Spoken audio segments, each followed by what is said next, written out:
Halverson, Bradley and Cameron are watching the campy cult classic Clue on TV. I think I'll watch from behind the couch so as not to be noticed. I just loved this movie, and it could never be remade today with the same charm and wit. Although I've heard they're trying, this movie was truly... lightning in a bottle. That's what this movie is. Agreed. The number of gifs and quotes that have become such a part of the cultural zeitgeist, it's uncanny. I once had a dream about a threesome with Mrs. Scarlet and Mr. Green. And when everyone finished, did Santa appear? Wait, what? Hello, red and green. Dad, joke alert. Hey, that was clever. And I'm counting on yours and Cameron's clever ideas for a special show I want to do. You can tell us all about your next grand idea later. We're gonna miss... Da-da-da-da-da-da. I am your singing telegram. Classic. Anywho, where's Dylan? Oh, he's at a douche bro movie trivia night at Hit Me Again. There must be a trivia night for literally everything. A slightly tipsy and disheveled Dylan walks into the living room. Woohoo! Did I score big tonight? Wow the crowds with your douche bro movie knowledge? What? Oh, I didn't make it to the trivia night. No? Well, where the hell have you been all evening? How else could you score big? On my way to the bar, I ran into a real hottie on the sidewalk. She wanted directions to the theater, and one thing led to another, and we ended up going back to her hotel, where we know what you did. I'm just surprised you didn't leave your keys on her nightstand. Ever since I started connecting my keys to a lanyard that hangs from my pants pocket, I don't forget them anymore. Well, for those of us who are not college freshmen, I have a great idea for a feature show, and I was hoping that you guys could help me with it. So, you know those old-timey radio shows like... Hold that thought. I'll get it. Cameron gets up to answer the door. Hey, kids! Oh, Clue! Me and Mr. Halverson love this movie. You two want to join us? Oh, I'd love to, only I gotta get back downstairs to get Mr. H's head unstuck from some of my nylon stockings. We were role-playing bank teller and robber. Why are you up here, then? Well, two things. First, I've just gotta show you this nifty robot vacuum I bought. Mrs. Halverson takes out a robot vacuum from her big purse and places it on the floor. This house is clean. Did that thing just quote Tangina from Poltergeist? Sure did. It's one of those voice options, don't you know? You said there were two reasons you came up here. Oh, my Lanta, I nearly forgot. I have this letter that looks important that I need to give to Dylan. Mrs. Halverson walks over to Dylan and gives him an envelope adorned with a rather gothic-looking wax seal. It was dropped into my mailbox by mistake. But Mrs. H, our apartment numbers are nothing alike. Okay, gosh, you got me. I just had to deliver it in person because it looks so mysterious. And I love a good mystery. Same. Just like the mystery of how you still have a job here after all of our complaints. Oh, that's easy. I'm the one that checks the complaint box. Sounds like an election. Dylan opens the envelope and becomes excited.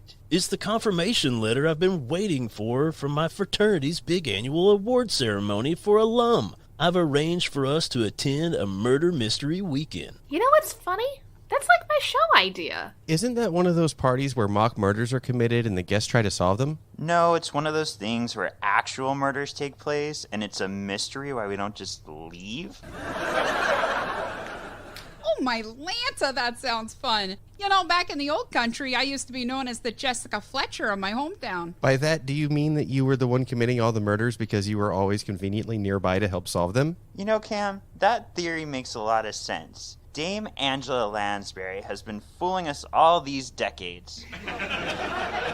This awards weekend is also my 10-year reunion, and there is one guy that's going to be there that I never got to bone. And why's that? My sexual conquests were the stuff of fraternity legend, but there is this one guy that kept getting in my way from completing my fucko card like bingo, you know, but more fun.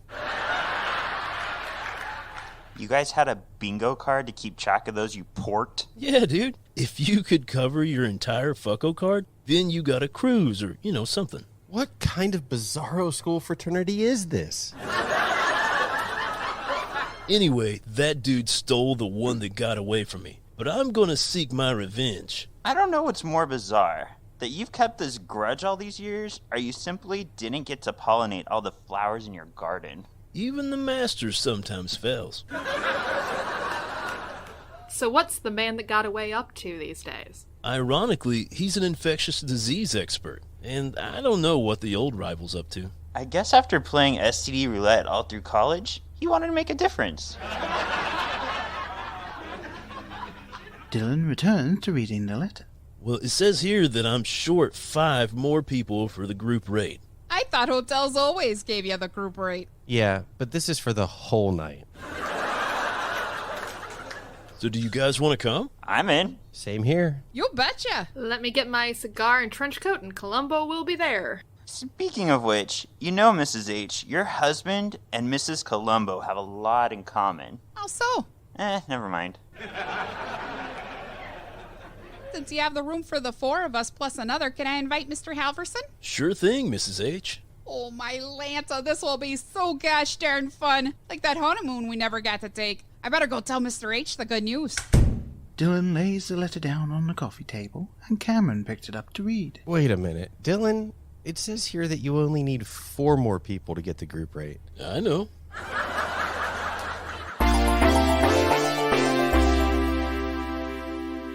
Our 5 friends arrived at the hotel for the Alpha Delta Guy Fraternity Reunion Award Show Murder Mystery Weekend.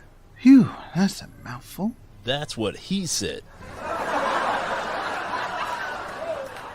Bradley, you've got to come over and see this display. It's got the highest ranking fucko cards from the last 20 years. Shouldn't we wait for the games to start? I think we've got time. Let me look.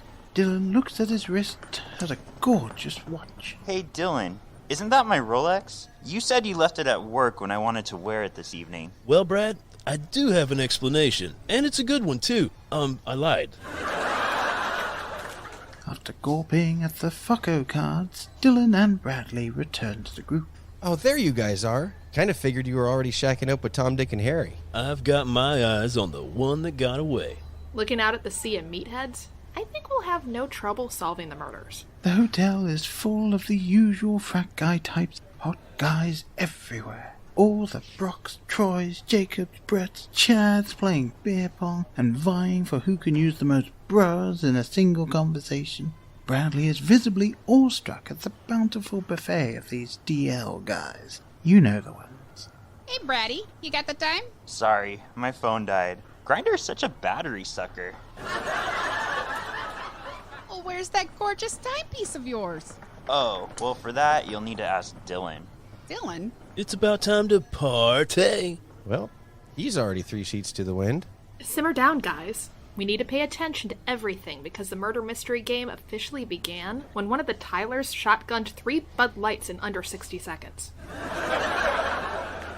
The real trick is being able to figure out which are the actors and which are the guests, because it'll help when it comes to solving the mysteries. Well, let's start with what that mystery meat was made from.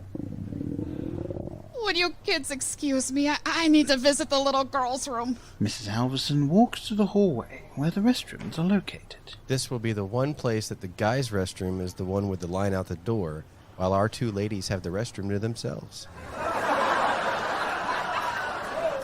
Dylan walks over to a pretty boy with a popped collar polo shirt enjoying a beer. How's the beer? Aw, dope, dude. It's killer. Dylan walks back over to our friend. Actor, that beer tastes like cat piss. Bradley, Cameron, Allison, and Dylan make their way over to their table and take their seats. From across the room, one of the fraternity guys makes his way to our friend's table. He's dressed like he walked out of Forever 21, even though in a few years he'll be suddenly 42. That's Chadwick Jacob Tyler Troy, the president of my fraternity. There is no way that that is his real name. The walking frat name permutation arrives at our friend's table. Sup, Dylan? Long time no see, brah. Epic idea for the murder mystery weekend. It's gonna be dope. And thank you for all that you do to benefit this brotherhood. Whenever you speak at one of our events, your words cut right to my heart, and it causes my blood to rush to all the important parts of my body. Oh, before I forget, Chad, these are my roommates, Cameron, Bradley, and Allison. I've also got another neighbor friend around here, but she's probably talking someone's ear off.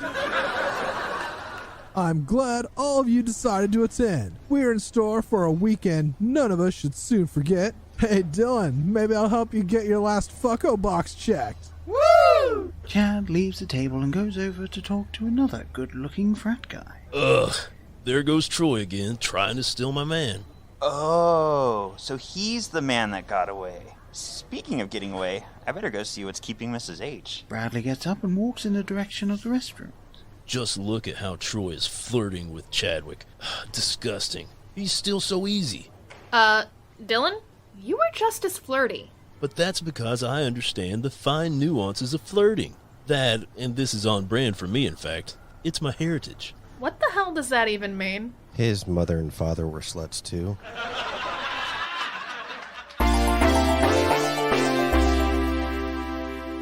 As the evening draws on, the maitre d' stands in the middle of the room to announce. The Alpha Delta Guy 10 Years Reunion and Annual Awards Weekend is officially kicking off. But before we begin, we have another anniversary amongst us. Our oldest alum, Chadsworth Goodhart Sr., is celebrating his 10-year wedding anniversary with his much younger wife, Candy. Allison, whispering under her breath to the table. Candy Goodhart? What is she, a stripper? The stripper that captured Chadsworth's heart. They are joined by Chadsworth's son, Chadsworth Goodhart Jr., award-winning tennis player, on this momentous occasion that shows that love can be found at any age, and by the family's French maid, Tina, spelled T-E-E-N-A. Bradley, under his breath to the table. Unless you're gay, then the cutoff is 30. And to start, we have celebratory cake and champagne for everyone. Chef Emile, bring the cake out for everyone. The disgraced former WRLT chef wheels out the cake, brightly lit with candles, to the table at which both Chadsworth and Candy are sitting. Mr. and Mrs. Chadsworth lean into the cake and blow out the candles. Suddenly, the lights shut off, and the room is enveloped in a darkness with only the aroma of Axe body spray wafting through the air. The lights are turned on, and Chadsworth Goodhart Sr. is slumped over the table. Oh my, they've been murdered. Whatever will we do? Thanks, Poirot. Mrs. Halverson emerges from a hallway and walks to our friend's table and takes a seat. Oh gosh, does this mean we don't get to eat the cake? My sugar's low. Maybe grab one of those emergency Little Debbie fudge rounds in your purse with the infinity bottom. Oh my Lanta, that's a great idea, don't you know? Emergency fudge rounds? Yeah, Mrs. H keeps them because you never know when you're gonna crave a little nosh. All of a sudden, a man dressed in a disheveled shirt and tie, wearing a trench coat and smoking a cigar, walks into the room. No need to fear. I am here to help you solve the mystery of who killed Chadsworth Goodhart Sr., with what, and why. Mrs. Halverson, pointing to Allison. After that, can you help me solve the mystery why this girl can't keep a man to save her life? Some mysteries will remain unsolved.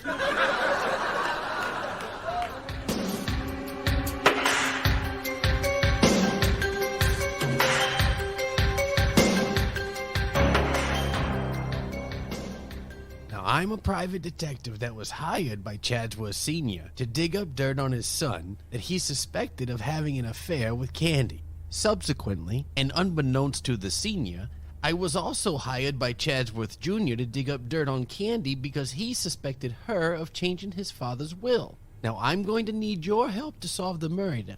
Let's start with examining the bullet hole. Judging from the bullet hole, the gun that was used was likely a 9mm. And since no one has left the room... The gun and killer must still be in here. Really, Columbo? Now I need all the guests to look around the room to see if they can locate the gun. All the guests look about the room for the gun. I found it. It's located to the left in the planter on the far right corner of the room. The detective walks in the direction that Allison pointed and lifts the gun out of the planter with a pencil. Wow! This weapon's been recently fired. I bet that will point us to the killer. Nothing ever fools you, doll. Now you've received all the clues to solve this murder. Some I highlighted for you, and others you needed to observe on your own from the moment you arrived at the hotel. The butler did it? Madam, I'm a maitre d'. Well, excuse me for not taking French in high school. The stripper did it. The son did it. Colonel Mustard in the dining room with the candlestick. What? Just joining in the ridiculousness? No, you're all wrong. Allison stands up and meanders through the crowd. Allie, don't make a fool of yourself. Some of these guys might be single. While the detective has highlighted some important facts, you really needed to have been paying attention to the actions of our victim and his family throughout the preceding time this evening.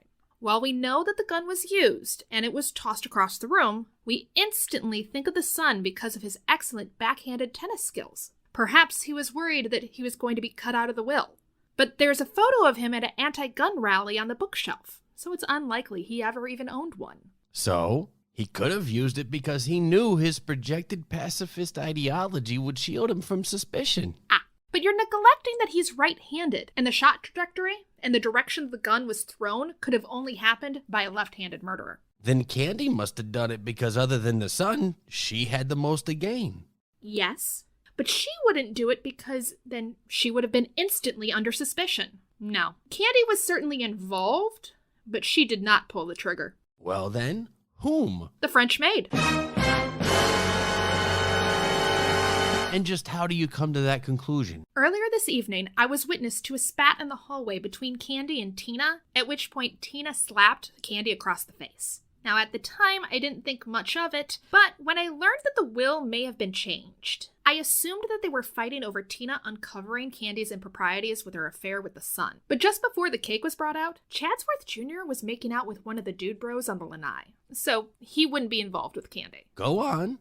Thinking back to the spat in the hallway, I remembered Tina slapping Candy across the face with her left hand. Fast forward to the cake, and I noticed that both Tina and Candy glanced at one another and have matching necklaces on. I believe Chadsworth was right in that Candy was having an affair, but it wasn't with the son, it was with Tina. And Candy must have wanted to back out of the plan to murder Chadsworth this evening. The truth is, the will wasn't changed, and I deduced this because I saw Chadsworth Jr. give Tina money earlier. So to get the money before Candy, the son paid Tina to kill his father, and he was undoubtedly planning to split the money with Tina, who was going to run off with Candy, leaving Chadsworth to marry Trevor, the dude from the balcony, and move into the family mansion. How's about the Spark Notes version? Tina, in the dining room, with the revolver. Well, 9mm. Well done. You've solved the first murder this weekend. After the crowd finishes congratulating Allison on her uncanny deduction, Chad Jacob Troy, I forget the rest of his name, the president of Alpha Delta Guy, approaches Dylan. Fucking fantastic, man. We're all having a mad weekend, yo. Thanks, dude. You know, there is another mystery I need to solve this weekend, and need your help to do it. Oh, yeah? I actually have something I need to talk to you about, too. Just then, Bradley, Cameron, Allison, and Mrs. Halverson walk over to Dylan, who's flirting with an overdrive. Why don't you meet me upstairs in my room in about 10 minutes? Dylan hands Chad the key to his and Cameron's room, and Chad thanks Dylan and walks away. What the fuck, man? Where am I supposed to sleep now? Dude, I'm finally going to have boned every dude in my fraternity. You can sleep with Mrs. Halverson, or Brad, or Allison. Meanwhile, I'm going to go upstairs and be getting ready.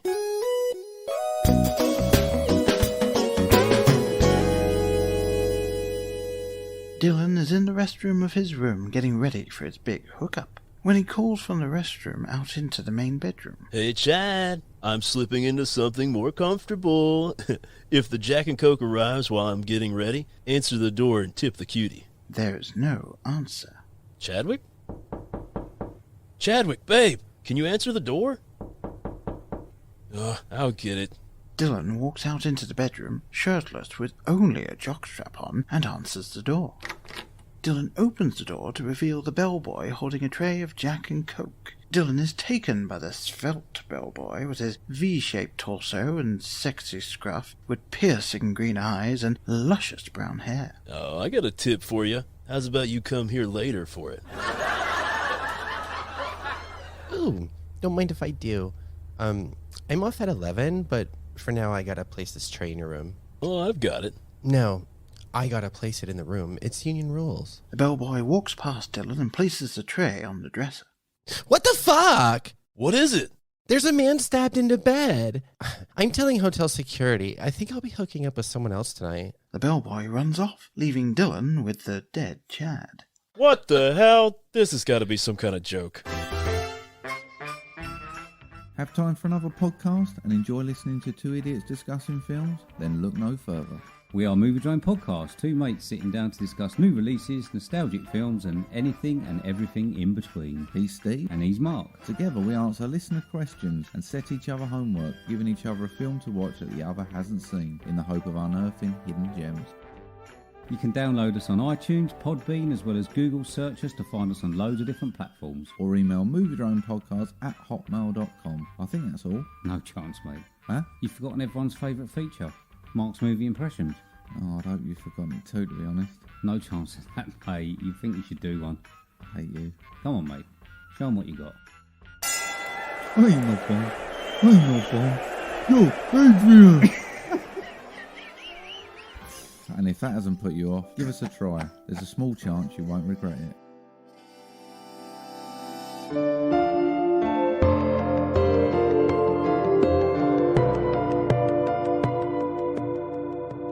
Bradley, Cameron, Allison, and Mrs. Halverson all run in to see what the problem is. Dylan, dude, what's wrong? Look! Dylan directs everyone's attention to the bed. Chad is dead.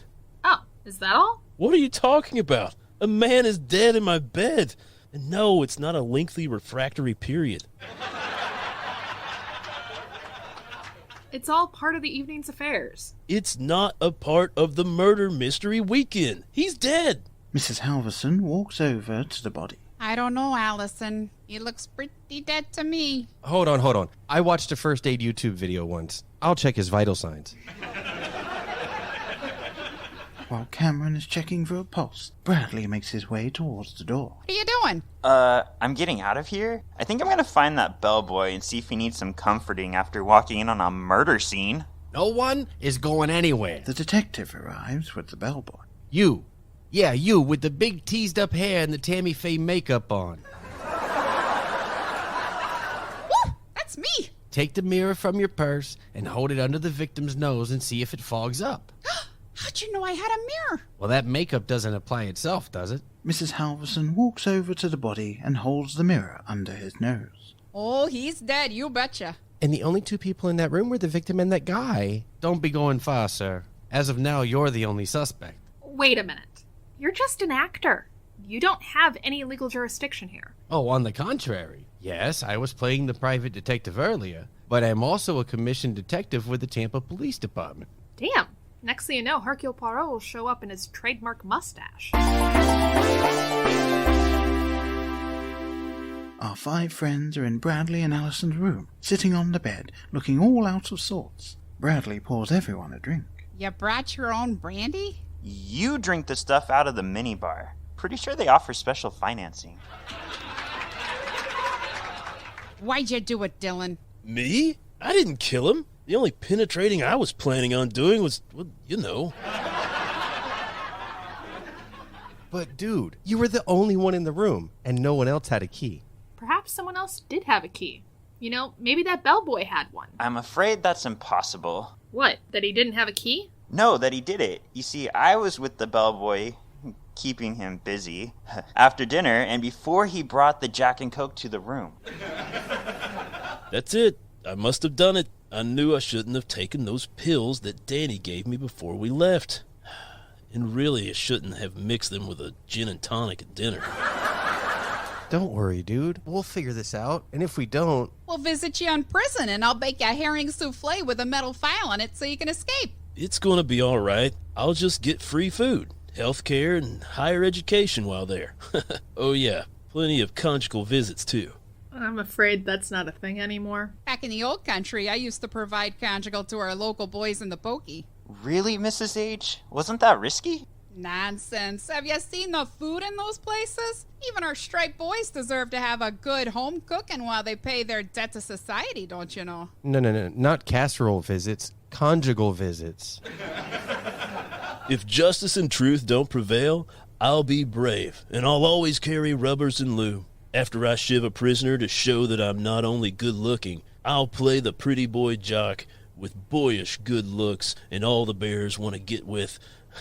And I'll find a way to manipulate them into doing my bidding and developing a way to escape the prison. Then we'll rush across the swamps with the dogs hot on our heels until we make it to the ramshackle raft. Then we'll sail to the horizon as we make passionate love beneath the stars.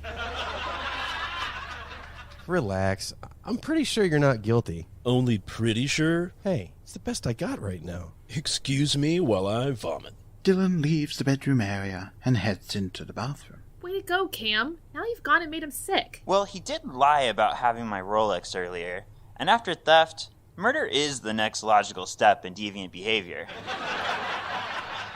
There are so many straw men and slippery slopes fallacies in that statement. What are we supposed to do, Allie? There is literally a dead body in his room, and he was the only one in there. And we know there was some degree of obsession with this guy. Do you have any other explanation, Dame Angela Lansbury? Not right now, but we also know Dylan. He's a sweetheart that would never intentionally harm anyone. Well, you better figure it out before the police arrive.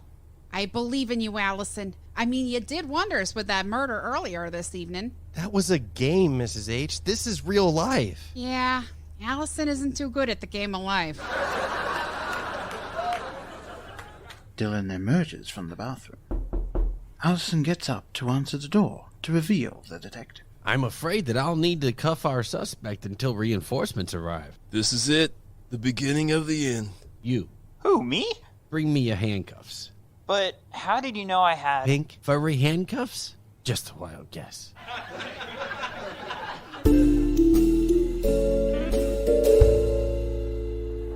The next morning, the detective gathers all the hotel guests and actors in the main dining room. Dylan walks into the dining room and takes a seat with his friends. At least I'm used to a little bit of bondage. Oh, there's a lot more than that where you're going for 10 to 20. I don't know how you can make jokes. Dude, you're going to be wearing an orange jumpsuit by this time tomorrow. At that moment, police reinforcements arrive. One of the officers is right out of Magic Mike. Ooh, well. What do we have here? But why didn't they bring their boombox? This isn't part of the game. This is real. If it's real, do you think they'll be serving us breakfast? Guys, we have to figure out how Chad Michael Montgomery, or whatever the hell his name is, died. Once the newly arrived officers get themselves situated, the detective addresses the group. Last night, a man-boy was murdered. Chad Tyler Troy or something like that. From the evidence I've been able to gather, the person of interest over there in the pink handcuffs gave his key to Chad in order to have a romantic rendezvous, probably to complete his fucko card from college. But when Chad resisted, Dylan flew into a rage and stabbed him with one of the dinner knives. Went back into the bathroom in order for someone else to discover the body, as Dylan could claim plausible deniability while he was in the shower. And since there was no one else in the locked room, we have our man. So unless anyone else can come up with another scenario, why, Dylan, I'm afraid I have to take you downtown. Hey, I'm at least entitled to one phone call and a strip search. Not now, Dylan. The detective walks towards Dylan. Wait, you haven't established a motive. And unlike a game of Clue, you not only need the murderer, weapon, and location, but a motive as well. I'll give you a motive. Dylan gave Chad the key so he could seduce him into naming Dylan Fraternity and Alum of the Year. The only reason Chad accepted Dylan's invitation to meet with him in his room was so he could let him down privately. You see, Chad already promised me that I was going to be Alpha Delta Guy Alum of the Year if we shared the same room of this murder mystery thing. You see, we began seeing each other casually after Chad met me while I was serving as a butler for a while during graduate school. Well, that's all fine and good, but how did Dylan murder him? After Chad arrived, Dylan tore off his clothes and slung them onto the floor. That's Velcro. It just gives the illusion of a tear. And when Chad broke the news to Dylan, Dylan flew into a wild rage. Then he took to the steak knife, clenched between his rock-hard ass cheeks, and stabbed Chad. There you have it, folks. The motive and all. Dylan, I'm placing you under a... Oh, wait. How did Troy know that Dylan had the knife between his rock-hard ass cheeks? And that he slung his clothes on the floor? That was easy. I just assumed that's where he hid it because that's what he used to do when we would role-play Lifetime movies. Douche-ho. Why didn't you report the murder immediately? I didn't want to appear to be a subject since I was leaking outside of the door. That slut murdered my lover and my friend. Hold up. I know this slut, and he may be a great deal of things. A man-child. Lacking in discernment. Naive. But a murderer is not one of them. Your friend Dylan does not have an alibi. He has motive, and he has opportunity. Do you have anything else that can help your friend here? Allison looks at Mrs. Halverson, Bradley, Cameron, and Dylan, then back to the detective. Are you strung out on streaming? Did Netflix and chill turn into boring and ill? Well, fear not, neighbor. We got what you need. That's right. Your local video store is here to save the day. We got all the tapes and laserdiscs you never knew you wanted. That's right, and thanks to modern technology and a 56 kilobyte DSL line, we are able to make film recommendations via the information superhighway, the internet. Yes, each month we pick a random caller seeking help from our trained staff to find a film that meets their search criteria, such as horror films directed by a woman with no nudity, killer doll movies not made by Charles Band, even Easter-themed horror films, and children with magic. We can help you find what you're looking for. Can you help me find Jesus? No, but we can find you religious films not featuring Jesus. So tune in each week and we'll help you find what it is you're looking for. Find us where all popular podcasts are found, even live recorded video from our store. Support your local video store and earn a free bag of popcorn when you sign up for a Videorama membership. Welcome to Videorama!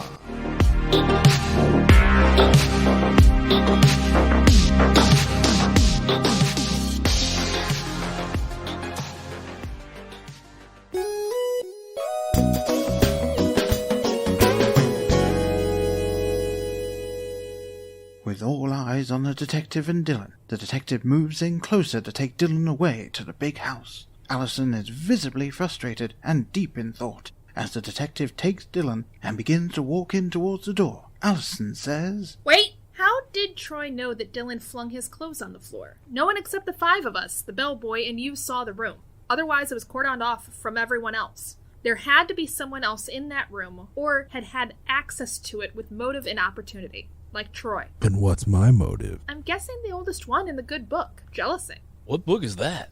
Crime and Punishment. Yeah, I saw Troy arguing with Chad earlier this evening. It got pretty heated. Why the hell are you just now bringing that up? Because the bellboy, whose name escapes me, isn't supposed to be fraternizing with the guests while on the clock. Guess you could say he was still providing guest service. Just par for the course in Bradley's sexcapades. Well, the only reason I was boning Bradley is because Dylan and Chad had already turned me down, and I knew I could get a quickie in while taking the tray of Jack and Coke up to the room. What? Don't I feel cheap? Like the clearance rack at an Old Navy outlet. That's it. Chad must have answered the door, and then the bellboy must have killed him in a jealous rage, then framed Dylan for revenge. I'm afraid that isn't correct, Cam. You see, even though the bellboy had motive, he didn't have the opportunity. He was too busy porking Brad at the time of the murder. Damn, I hadn't thought of that. I think I'm finally piecing it together. Troy, you seem to know an awful lot about what happened in the room without being there yourself. And the only way you would know most of what you told us was if you were also in the room.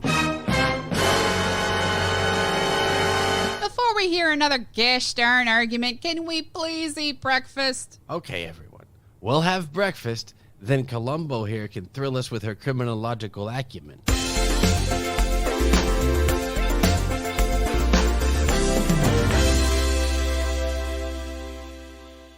As everyone finishes their breakfast, Allison gets up to address the crowd.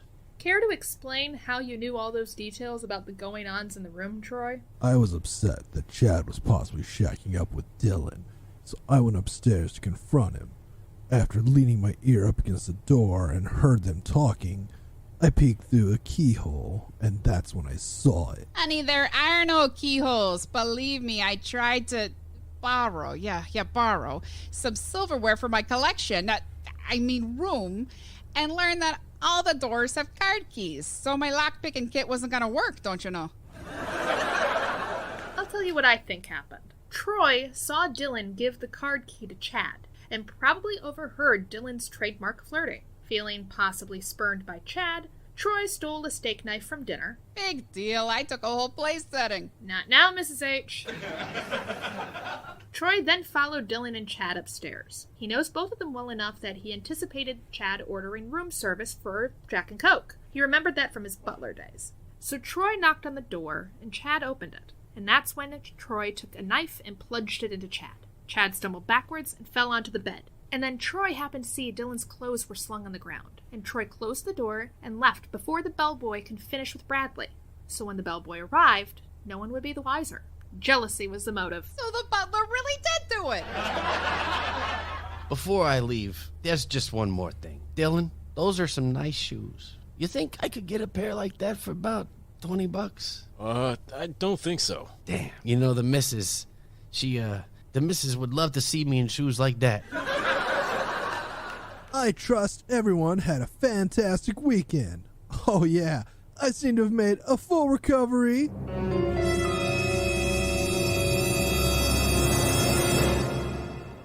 The crowd is visibly shocked and bewildered at the seemingly miraculous recovery of Chad. Undistinguished chatter rumbles throughout the room. I want to thank our host, everyone that made this a truly unnerving and mystifying murder mystery. And I especially want to thank Dylan for making this an annual Alpha Delta Guy reunion that none of us will soon forget. Also, it's my pleasure to award Dylan with Frat Bro Alum of the Year. Booyah! Congratulations, Dylan. What a marvelous performance! When were you cued in on everything? I was in on it the whole time. And Mrs. Halverson's hair is naturally that color. All right, I wasn't in on it. I was really scared. There's something that I don't understand. Mrs. H, why didn't your mirror fog up when you held it under Chad's nose and mouth? Yeah, that is mystifying me too. Easy. It was sprayed with defogger, don't you know? Just before I left to go to the can, I learned that Dylan had Brady's Rolex. And in the hallway, I ran into a staff member that asked me to spray my mirror down with defogger. It was at that point that I became part of the game. So you were just laughing on the inside while I was hysterical? Oh, you betcha. I had an absolute blast being a part of a real-life murder mystery weekend. Dylan, dude, excellent work, my man. I too had a great time, both with the game and with the trifling hoe-bag bellboy. What a weekend! Mr. Alverson is going to be so disappointed that he missed out, despite there being no real crimes committed. Our friends gather their belongings and get ready to head to the door. Allison, mind carrying my purse? Why? Can't you carry it? Allison picks it up, but struggles a little with the unusual weight. What? Me and Mr. H need new place settings. And cut. How's this for a surprise? We are actually in the recording studio at WRLT Radio. Allison, Dylan, Cameron, Bradley, and Mrs. Halverson are all on headsets and behind mics. What? That's it? I'm the star, but I don't get a closing line? Frankly, my dear, I don't give a damn. Yes, Dylan, it just flows better this way. I was hoping that I would end up with that bellboy. My fictional self is even a loser. Oh, I just had such a gosh darn fantastic time with you kids, don't you know?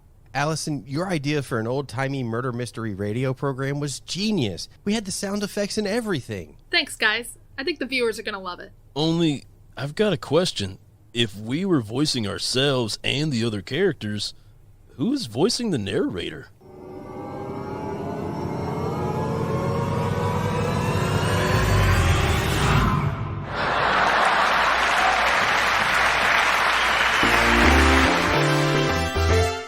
Today's episode, The Butler Did It, was written and directed by R.L. Terry.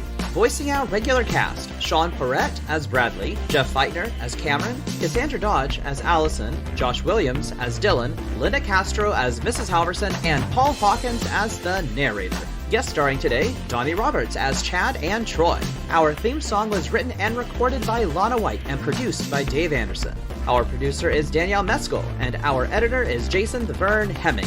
Connect with us on social media at Fours a Crowd Pod on Twitter and Facebook, and Fours_a-Crowd on Instagram. Be sure to rate and review and share our sitcom with your friends. See you next time in Apartment 9.